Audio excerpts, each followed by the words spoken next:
I'm not a professor like you, or anything.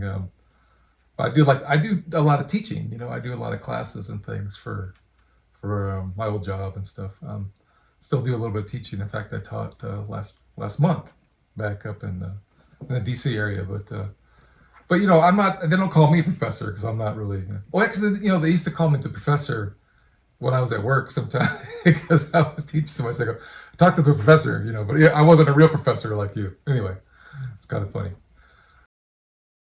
The maritime industry makes up a significant portion of man-made GHG emissions. You know, we had talked a lot about things in the past.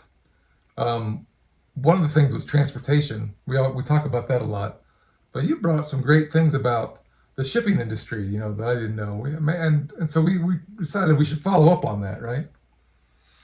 Yeah, we were talking a lot about that because a lot of our trade is done through shipping. I'd say, I think we were talking about around 90% of all the trade is maritime. Yeah, worldwide. Worldwide is like, and a lot of that is obviously between the United States and China, but still. Well, you're talking about a lot of places, right? Yeah, a lot of places stuff, around the world depend on shipping routes and stuff. So, that's where our goods and services come in. Well, the ships, they burn a lot of fuel, right? They do. Yeah, they do burn a lot of fuel. They burn a lot of fuel. And how many ships are there approximately in the world, you think? Well, according to your research, 100,000 ships, right? Over 100,000. 100,000 globally. Ships globally. That's a lot. I mean, that's a lot of shipping. When you think about it, Consider how big they are, too, yeah, those big boats, and if it's 90%, that probably makes sense, over 100,000 ships. So do you think that so when we talk about man-made emissions, GHGs, greenhouse gases, does the shipping industry pollute more or does the airline industry pollute more? This is interesting. I thought the airline industry would produce more because there's obviously much more planes than 100,000. Oh, yeah. There's more. I don't know how many there is. Anyways, but the shipping industry pollutes just a bit more because it's 3% of all greenhouse gas emissions, but it's only 2% for the airline industries. Right. Well, 2% man-made. Man-made right. For the worldwide. Wow, that's a lot. So yeah, you're telling me that adds up to 300 million tons of fuel, not gallons, tons of fuel per year. Yeah. That the shipping industry burns. That's a tremendous amount. And Cargo ships that transport goods run on heavy fuel oil, which has good and bad points to it. my understanding is going up too, right? It's going to increase. Yeah, some projections estimate that the amount of greenhouse gas emissions that it will increase by is up to 10% by 2050. Wow, that's a lot. 10% of all the amount man. of what it is, right? Because there's going to be a lot more trade, but that's the projections. If it stays on the course that it is right now, it'll do that. But there's organizations like the International Maritime Organization that are trying to change that, and we'll talk about that a little bit later. Yeah, that's right. There's some plans in place, which are hopeful.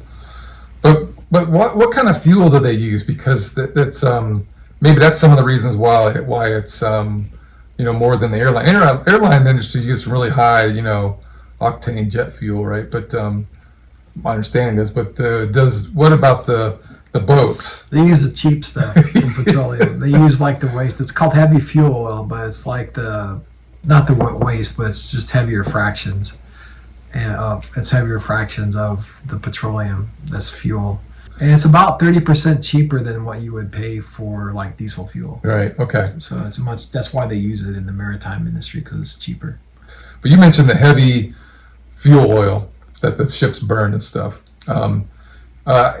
Is there something special about them that gives them a problem that maybe that they produce more GHGs, or are they worse for climate change than, say, diesel fuel?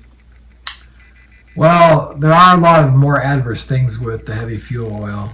Since it's heavier, there's going to be more unburned hydrocarbons and particulate matters like you would see from like a diesel truck where all that smoke comes out and stuff. Like, so there's a lot of those particulates, and I guess they call it soot or whatever, that kind of stuff you would see. They also produce hydrocarbons called polyaromatic hydrocarbons, Yeah. which are really bad for human health. And when they're nitrogenated, they're even worse for human health. So that's not good. So that gets into the atmosphere, and they do produce a bit of nitrogen oxides, which are about, we're saying, like over 200 times worse than carbon dioxide. Yeah, It's like that's its factors around 200. global warming potential. So it's since it's, I guess it's a dirty fuel, you would say. Since it's like the bottom of the distillation process, where they distill all the, it's the bottoms, called the bottoms. It's dirtier than that, so it's than diesel fuel and all that, and that's why it's cheaper. Heavy fuel oil is not as clean and contains a lot of sulfur in it. But this doesn't mean that this is worse for climate change having sulfur.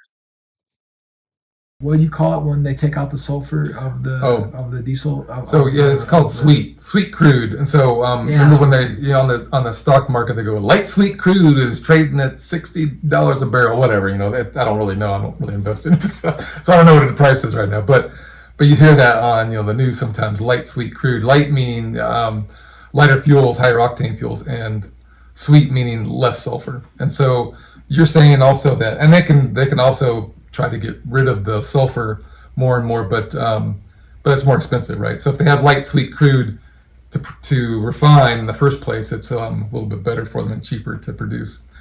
And for a lot part of the United States does have a lot of light sweet crude.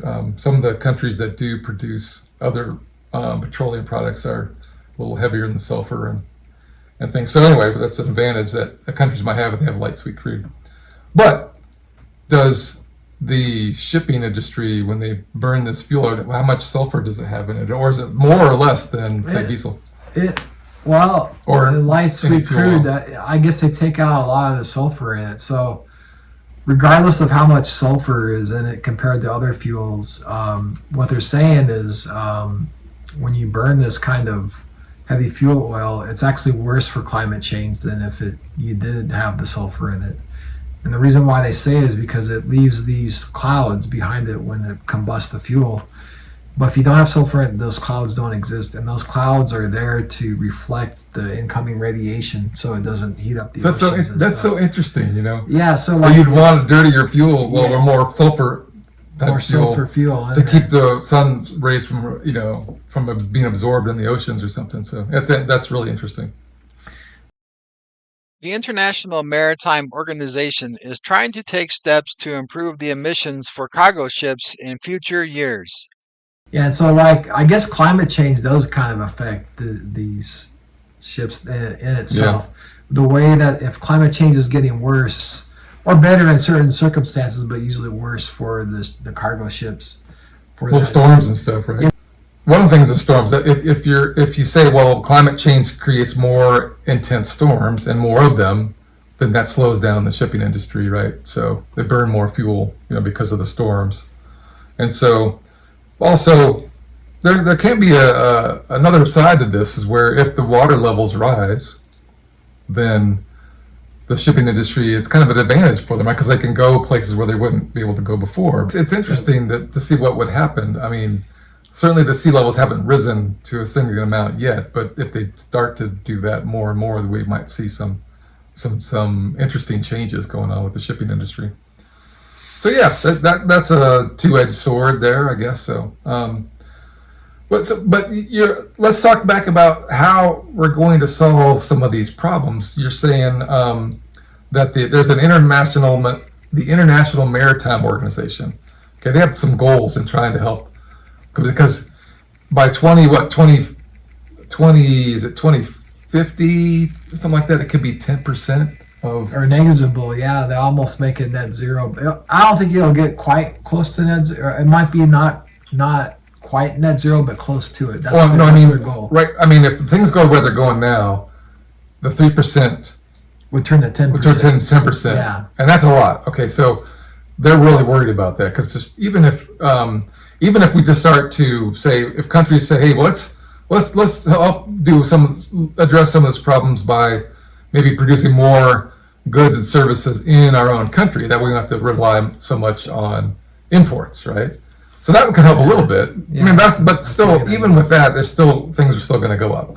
But each country could try to look at things they could produce on their own, right? And maybe rely less on shipping and imports, right? So, but even with that, I don't think they'll slow the tide of it increasing up to maybe possibly 10% in the near future. So, the International Maritime Organization, what was their goal again of reduction? What do they want to do? Okay, so they have 3 target goals. I guess by 2030, make it 20% less. Okay. By 2040, make it 70% less, and Okay. then by 2050, make it close to net zero. That'd be impressive. That's only 25 years from now, but that would be amazing. So there's some low hanging fruit. What's the first thing they're going to do? Well, the first thing that I saw when I was doing this research is that they want to slow down the speed at which the ships or the cargo ships travel at. They want to slow it down the rate so that it doesn't give off as much combustion product, doesn't give off as much greenhouse gases as it travels. So that's one way of doing it. That's something they takes can longer do to get immediately. there, but it's gonna lower greenhouse gas emissions substantially. Just that measure, Yeah, it's kind of like when you drive your car slower, Yeah. you don't burn as much fuel, like on the highway when you're going down the highway, right? So because of the resistance. So that same kind of thing with the boats, right? I mean, they slow down a little bit, takes a little longer, but they save fuel. So that's good. So I mean, you're talking about 100,000 ships. I mean, each one of them slows down, a couple of knots, while they're going across the ocean. That could be a lot. That could certainly make a measurable difference. But what else is what else are they thinking about doing?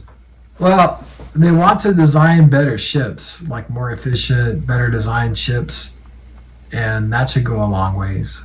Because then, like you said, using less of the fuel as they travel to their destination by slowing down is one way, but better designed ships would probably use less fuel or produce less greenhouse gas emissions or the emissions in general. Because they've done that with the trucking industry. So they will probably do that with the cargo ships as well. Okay, that would be great. Yeah, I mean that only makes sense that they could look into making more efficient engines and things. So, well, all right. So that sounds good. Let's hope that we have a cleaner burning shipping, transportation, cargo shipping industry, in the future. All right, that's the plan. That's the plan, Doctor. All right, Yeah. Professor. All right. Okay, that sounds good. Yeah. All right. Well, until next time, we'll see you later. We're the Climate Change Brothers, and so signing off. All right. See you later.